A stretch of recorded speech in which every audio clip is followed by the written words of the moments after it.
So, though, fuck. File disturbing Home Alone. Okay. Oh my god. An 18-year-old boy named Liam was home alone for a whole week when his dad and stepmom went on their honeymoon. While playing video games in his brother's old bedroom, who had since moved out, he could hear a kind of scraping noise that seemed to be coming from outside. Oh my god. Oh shit. That is so... Strange thing, this room was on the second floor, so it seemed nothing but odd to hear something outside scraping against the walls. Oh my god. He tried to ignore it by turning the video game up louder. Don't do that. The scraping sounds only became more apparent. He decided to finally look out the window, but it was too dark to really see anything. You idiot. He left the window open a crack to better hear the noise if it persisted. You left the window open? Of course you did. Oh my god. Liam spun around to discover the window was now open and someone was crawling into the room through it.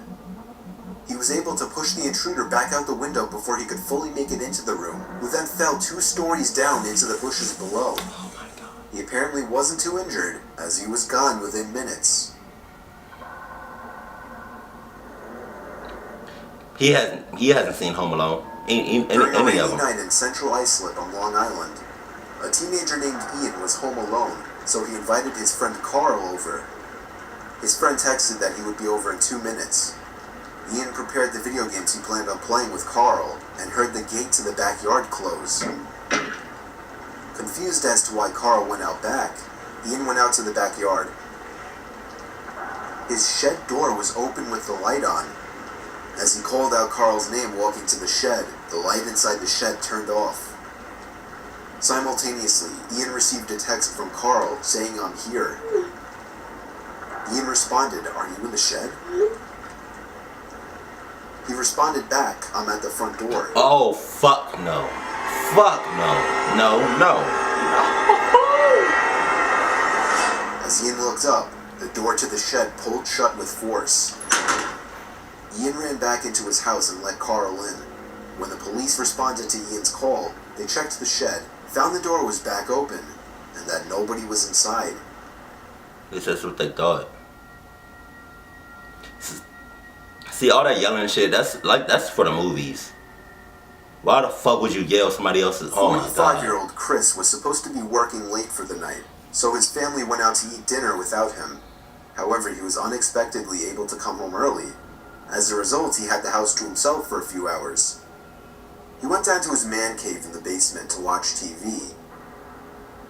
That was when he heard the backyard basement window flap open, and someone stuck their head inside, peering around the room. Oh my god. He hid behind the couch until the person shut the window. Chris ran upstairs with a baseball bat and shut off all the lights. He waited in the kitchen, which was by the back door. Somebody suddenly reached their arm through the pet door in an attempt to unlock the door. Chris swung the baseball bat as hard as he could at the person's arm, causing them to scream and flee. There you go. That same night, sirens roared down the street and stopped at a neighborhood house.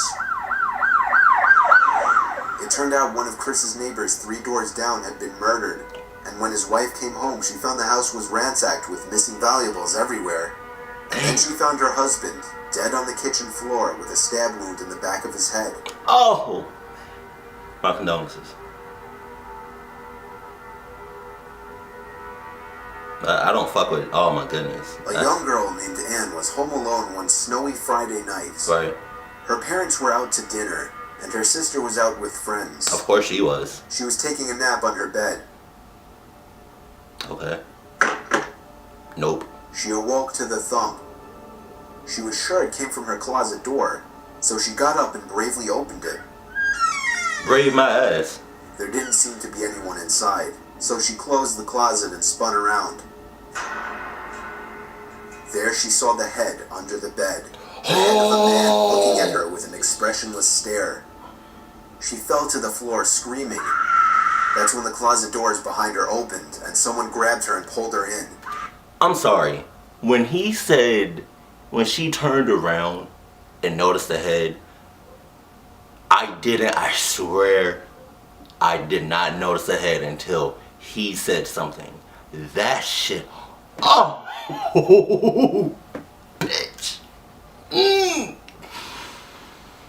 You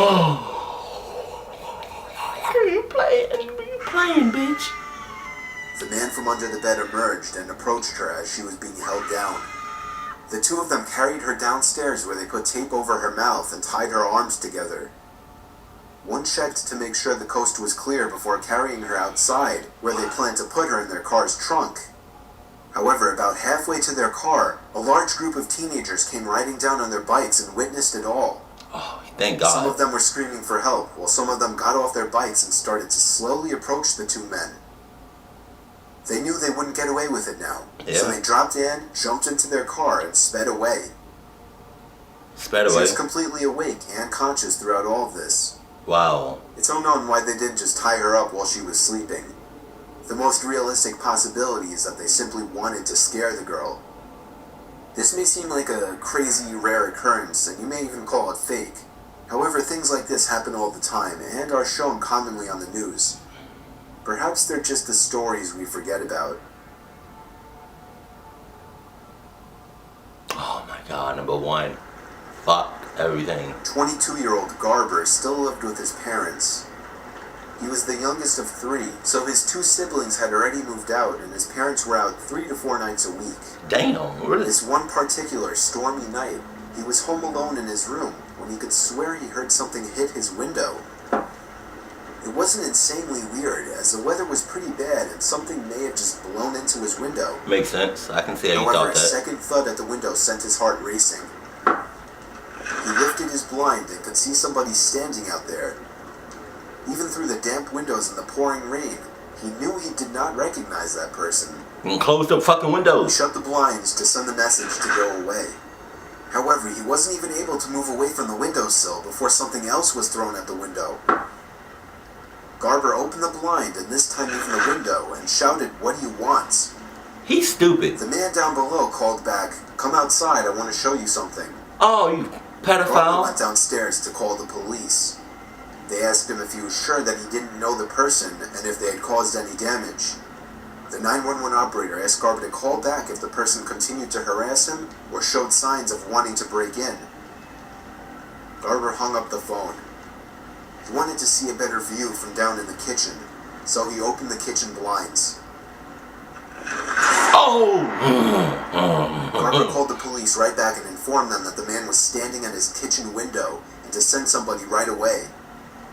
The next time he looked back at the kitchen window, the man was gone. That was the last time Garber ever saw that man. Yeah, saw him. I don't, he could have still popped up watching him. I hope you found this video interesting, scary, or just entertaining. Scary. If you'd like to hear more Home Alone stuff, I do have a video about 10 true Home Alone stories.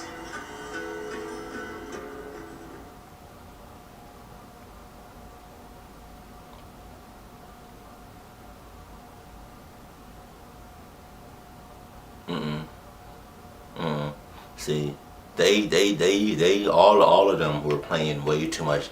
They was fucking, a lot of that shit sounded fake because it sounded like what you would fucking do in a movie.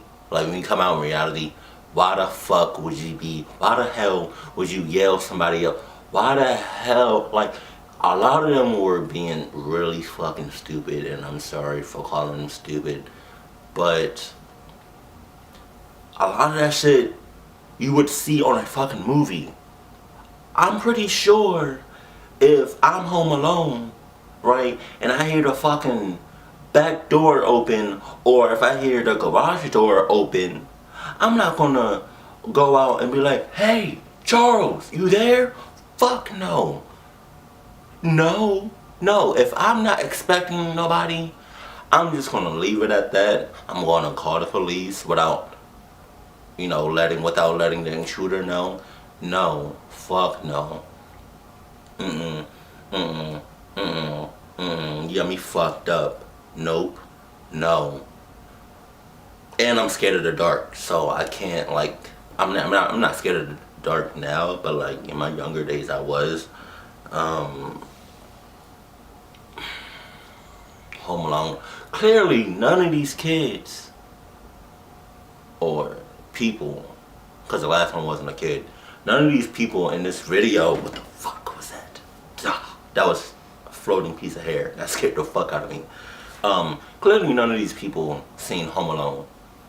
Any other movies. Any of them. Hopefully, lesson learned. If you're home alone, please have a friend over there with you while you're home alone. Like, don't let your parents leave unless, or whoever's watching you, don't let that person leave unless your friend is with you while you're home alone. You know? Don't call your friend up after your peoples leave and then you're home alone waiting waiting for your friend to come to you so y'all can be together. Your friend needs to be there while your parents are there. And then once your friend is there, then your parents can leave. You see what I'm saying? And if your friend, like if your parents are leaving,